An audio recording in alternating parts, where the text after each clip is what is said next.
This time in Goss's Garage, we're going to talk about something that has been big news for quite some time now, and that's airbags.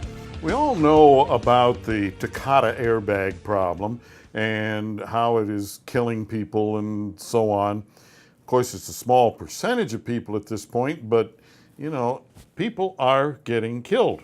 So here's one thing that you need to be aware of, and that is you may not have received, if you've moved or just recently bought a car or something, you may not have received your recall notice on your car.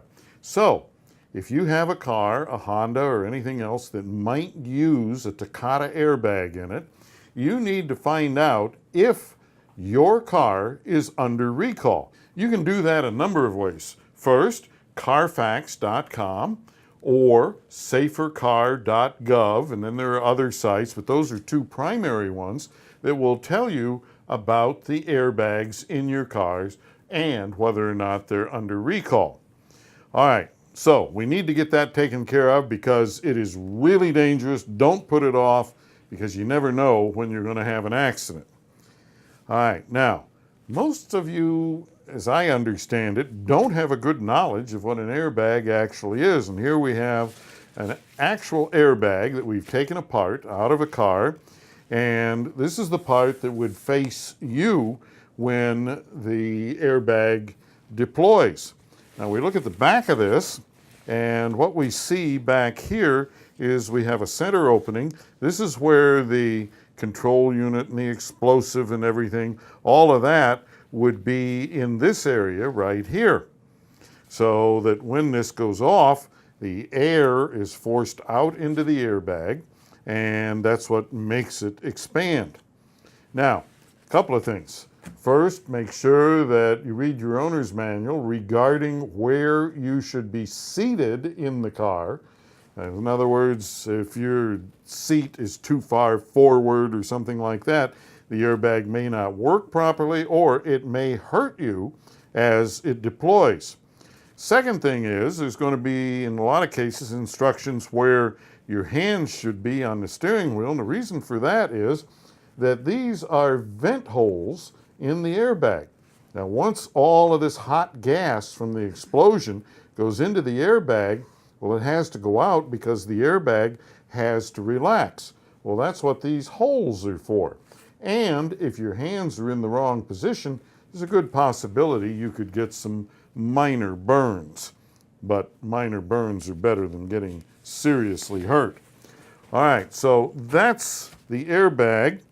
The rest of the airbag, this is what is missing on that first one. And this is the actual portion of the airbag that sets it off. Now, there are sensors on the car. These sensors detect the speed of the vehicle, number one. Because I get people all the time saying, oh, well, I was involved in this accident and my airbags didn't go off. Well, maybe they weren't supposed to. You see, the way this works is it looks at a minimum speed. Most of them are 14 or 15 miles an hour or above.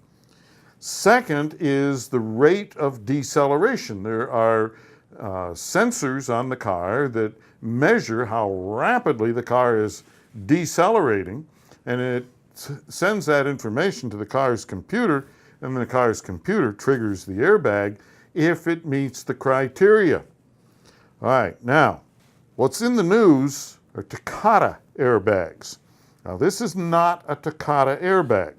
This is one that is very substantially made. Now, this is the actual unit.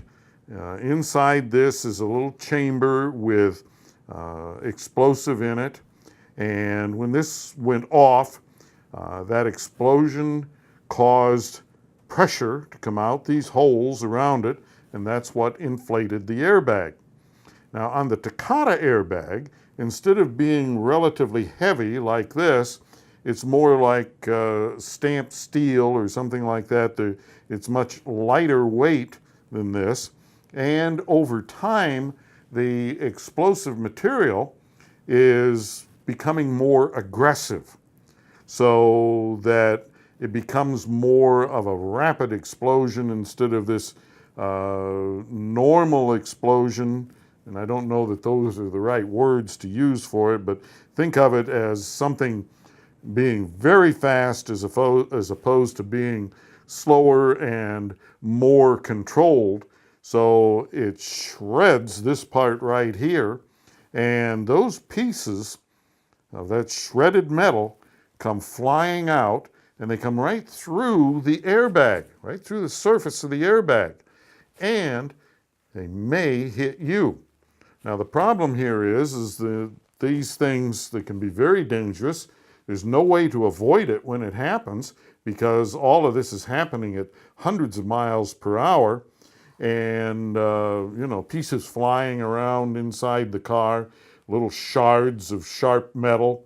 And what happens is that you may get hit, like in the carotid or something, and you simply bleed out before anybody can even help you. So that's why this is something that is really, really critical, that if you have a car with a Takata airbag that is under recall, that you get it into the dealer and you make sure that you get it fixed, because, well, you know, it's not worth the risk. So that's a little bit of a primer on how airbags work and what they look like inside. And if you have a question or comment, how about dropping me a line right here at radio@goss-garage.com.